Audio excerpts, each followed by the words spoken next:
¿Qué tal? Muy buenas tardes. Mi nombre es Jean-Pierre Burgos y hoy vamos a hablar acerca de los tejidos adiposos. En este caso tenemos los dos, el adiposo blanco y el adiposo pardo. En este caso, el tejido adiposo en este caso es más que una reserva de energía. Podemos apreciar aquí que es un tejido conectivo especializado y que es un órgano endocrino metabólicamente activo, el cual se encarga de regular el metabolismo, protegiendo obviamente los órganos y manteniendo la temperatura. En este momento vamos a ver un desglose de cada uno de ellos. Primero, tenemos el tejido adiposo blanco, el cual, como pueden apreciar, es que tiene unas células uniculares, ¿ya? En este caso son una sola, culares. En este caso que tiene una gigantesca gota de agua, bueno, de grasa en este caso, en el centro, que estaba empujando, como se fijan aquí, todo lo demás hacia la orilla. En este caso lo encontramos debajo de la piel y alrededor de los órganos, y funciona como un amortiguador físico, en este caso como un chaleco protector. Sin embargo, en este caso eh, es un órgano endocrino activo que libera hormonas como la leptina, ¿ya? Y que en este caso nos ayuda a que el cerebro tenga como una reacción en la cual le manda un mensaje de que nos da el apetito. Ya, inclusive se dice que sin estos tejidos adiposos, cuando camines, si no tuviéramos cada uno de ellos, sobre todo este, con el momento de caminar se nos romperían los huesos o cuando suframos algún tipo de golpe también pasaría lo mismo. O sea, como una capa protectora, pero de las mejores. En este caso también se puede considerar que, eh, que es muy esencial para la salud. Secreta adipositas como leptina, ya mencionada generando y regulando la saciedad, el apetito y el balance energético. En este caso tenemos como por consiguiente algo un tanto distinto. ¿Cuál es el tejido adiposo pardo?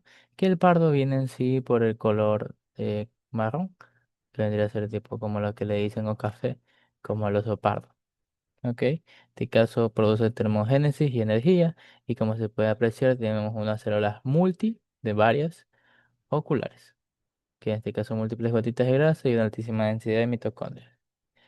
¿Qué hace esto? Genera calor directo que disipa la energía, en este caso en forma de calor, mediante una termogénesis, en lugar de sintetizar el ATP, el adenosín fosfato. En este caso también se puede considerar que tienen como por decirlo un superpoder, ya que gracias a la termogenina o la USP1, como bien sonaba, esta grasa nos ayuda a calentarnos cuando hace frío. En este caso también se puede mencionar que es súper abundante en los bebés, sobre todo los recién nacidos, que los protege sobre todo.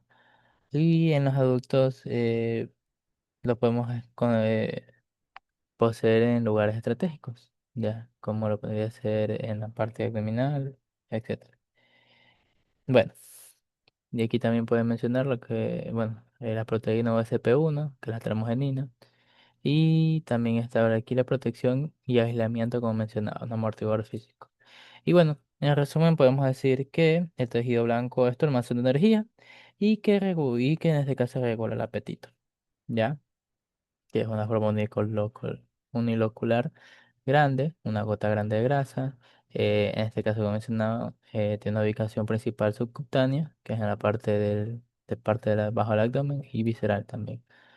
En cambio, el tejido adiposo pardo, el BAT, en comparación del WAT, es multimolecular. En este caso, muchas grotas pequeñas, como puede ver aquí en la imagen, y se puede ver en lo que es primordialmente en los recién nacidos y en zonas estratégicas. En pocas palabras, se puede decir que el otro es como una estufa interna, el adiposo pardo, y el otro es un almacén de energía, ya que podemos tomar en cuenta, o en resumen, que la grasa es mucho más increíble de lo que pensaban. Y en este caso, tiene mucha importancia, sobre todo por los dos. Y bueno, esto ha sido todo por mi parte y les agradezco mucho por su atención. Continuando con el tejido adiposo en la regulación de la energía, tenemos que este tejido conjuntivo, especializado en cuya función principal consiste en almacenar energía en forma de triglicéridos, participa activamente en el metabolismo energético mediante el almacenamiento y liberación de grasas de acuerdo con las necesidades del organismo, siendo una contención de reserva energética y actuando como aislante térmico de protección mecánica para órganos internos, representando así la principal reserva energética del organismo debido a la elevada concentración de energía contenida en los triglicéridos. Por ello es que las células adiposas responden a cambios nutricionales ajustando el almacenamiento y liberando lípidos. Con la regulación adecuada del tejido adiposo resulta esencial para 1. Mantener el equilibrio metabólico, segunda, la homeostasis energética y tercera, la función fisiológica normal con condiciones corporales variables constantemente. Por ello es que el almacenamiento y movilización de grasas corresponde al conjunto de procesos mediante los cuales el organismo conserva la energía en forma de triglicéridos y lo utiliza cuando existe una mayor demanda, siendo así 6 procesos y condiciones fisiológicas que son esenciales para este movimiento. Si primera es la digestión y absorción de lípidos, luego tenemos el transporte hacia el tejido adiposo, para luego el almacenamiento de triglicéridos. Cuarta, la activación de movilización lipídica, luego vendría la lipólisis y liberación de ácidos grasos, y por último, la utilización energética de los lípidos.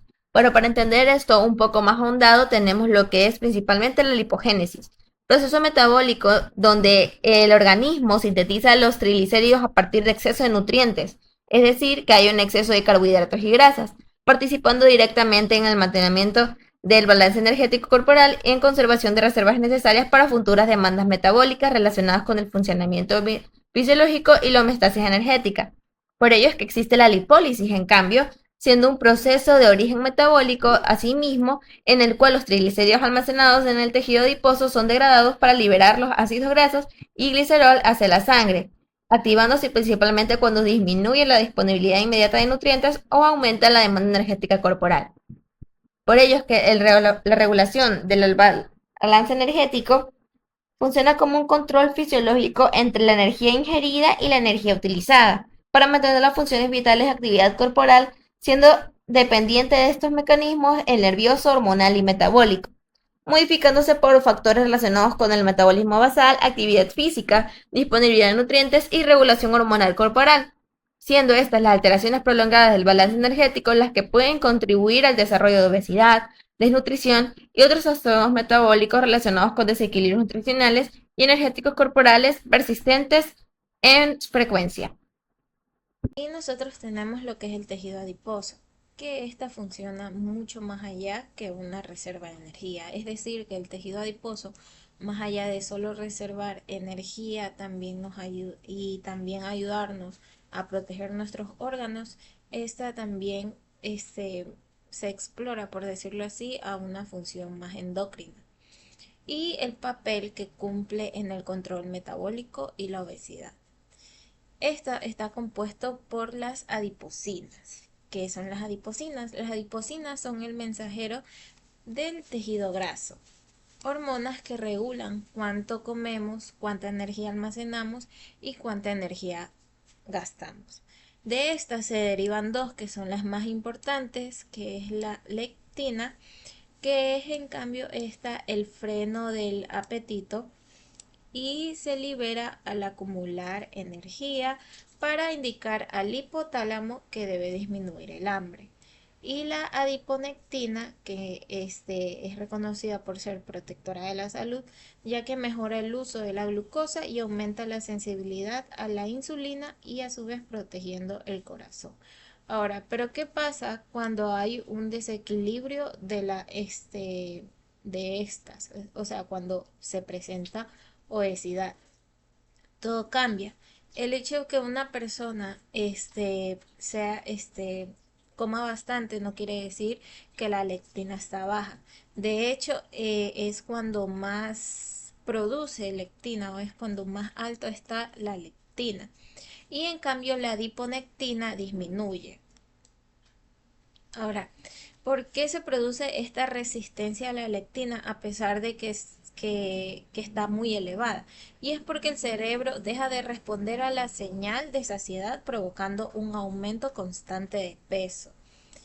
Y en los riesgos por déficit de adiponectina o por esta baja que hay en esta, puede causar inflamación, resistencia a la insulina, diabetes tipo 2, incluso en muchas ocasiones puede llegar a provocar enfermedades cardiovasculares. Yo les voy a hablar sobre el equilibrio mineral, la homeostasis del calcio, fósforo y magnesio. El calcio es mucho más que solo huesos, aunque el 99% de este mineral se almacena en la matriz ósea como cristales de hidroxiapatita para darnos este soporte estructural. El verdadero motor se encuentra en el 1% restante que se localiza libre en el líquido extracelular y el plasma. Esta pequeña fracción activa regula funciones críticas como la excitabilidad neuromuscular, el acoplamiento para la contracción de nuestros músculos y la coagulación sanguínea, al actuar como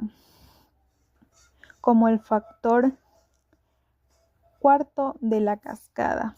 Por esta razón, el cuerpo mantiene una calcemia crítica sumamente estricta de entre 8,5 y 10,5 miligramos por decilitros, ya que si el calcio ionizado cae, disminuye el umbral de excitación y podemos sufrir de tetania, que son espasmos musculares espontáneos. Luego nos encontramos con el fósforo y el magnesio, considerados los verdaderos motores celulares. Cerca del 85% del fosfato está en los huesos unido al calcio, pero a nivel celular es indispensable porque contribuye la base estructural para el almacenamiento de energía en forma de ATP.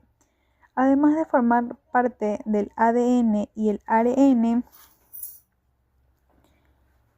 luego tenemos el magnesio, el cual es el segundo catión intracelular más abundante y actúa como un cofactor crítico en más de 300 reacciones enzimáticas esenciales que involucran el uso de esa energía. Para que todo funcione en armonía, tenemos la regulación hormonal. Cuando el cuerpo detecta una caída de calcio o hipocalcemia, las glándulas paratiroideas liberan inmediatamente la paratormona o, en sus siglas, PTH.